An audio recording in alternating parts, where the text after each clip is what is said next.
Hello everyone, लेके आ गया आप लोग के लिए बहुत ही इंपॉर्टेंट क्वेश्चन कोऑर्डिनेट ज्योमेट्री निर्देशांक ज्यामिति चैप्टर का बहुत ही इंपॉर्टेंट क्वेश्चन है।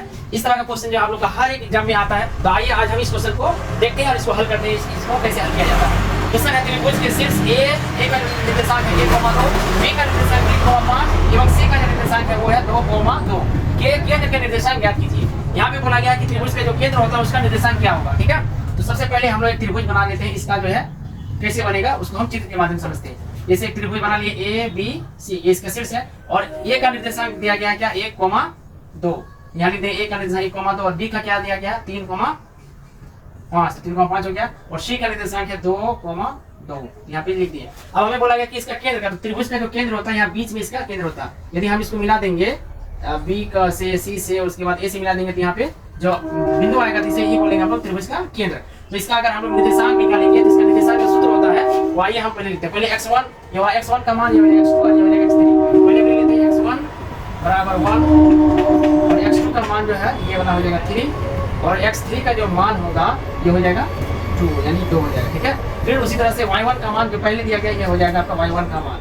तो y1 का मान हो जाएगा 2 और y2 का मान हो जाएगा 5 यानी 5 और y3 का मान हो जाएगा 2 यानी 2 है। ठीक है, इसका यानी ये हो जाएगा x1, ये है x2 और ये है x3। ये आपका y1, ये है y2 और ये है y3। ठीक है, तो त्रिभुज का केंद्र का सूत्र क्या है? त्रिभुज का केंद्र,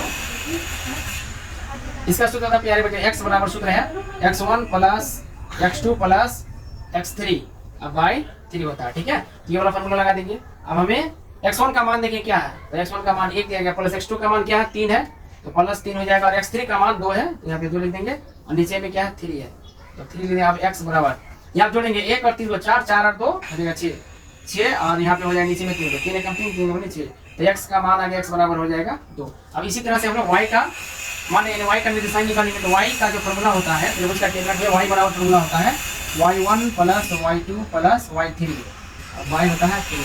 ठीक है, ये फॉर्मूला अगर आप नहीं जानते हैं तो इस फॉर्मूला को आप याद कर लीजिए, यह बहुत ही इंपॉर्टेंट फॉर्मूला है। तो लिखें y बराबर यहाँ y1 का मान यदि देखें तो क्या है 2 है तो 2 प्लस y2 का मान 5 है और प्लस y3 का मान 2 है तो 2 लिखेंगे नीचे में 3। अब बराबर देंगे y बराबर आप जोड़ेंगे 2 और 5 7, 7 और 2 को जोड़ेंगे तो हो जाएगा 9 और नीचे में 3 है। अब 3 से भाग लगाएंगे तो 3 3 9 तो y का जो मान आया आपका 3 आ गया। x का मान आ गया 2 और y का मान है 3। तो आइए हम देखते हैं x का मान 2 और y का मान 3 कहाँ दिया गया। तो ये ऑप्शन डी में x का जो निर्देशांक 2 है y का मान 3 है तो ये हो जाएगा इसका सही ऑप्शन। ठीक है, तो उम्मीद करते हैं आप लोग ये क्वेश्चन को बहुत अच्छी समझ गए हैं। मिलते हैं फिर अगली वीडियो में, तब तक के लिए जय हिंद।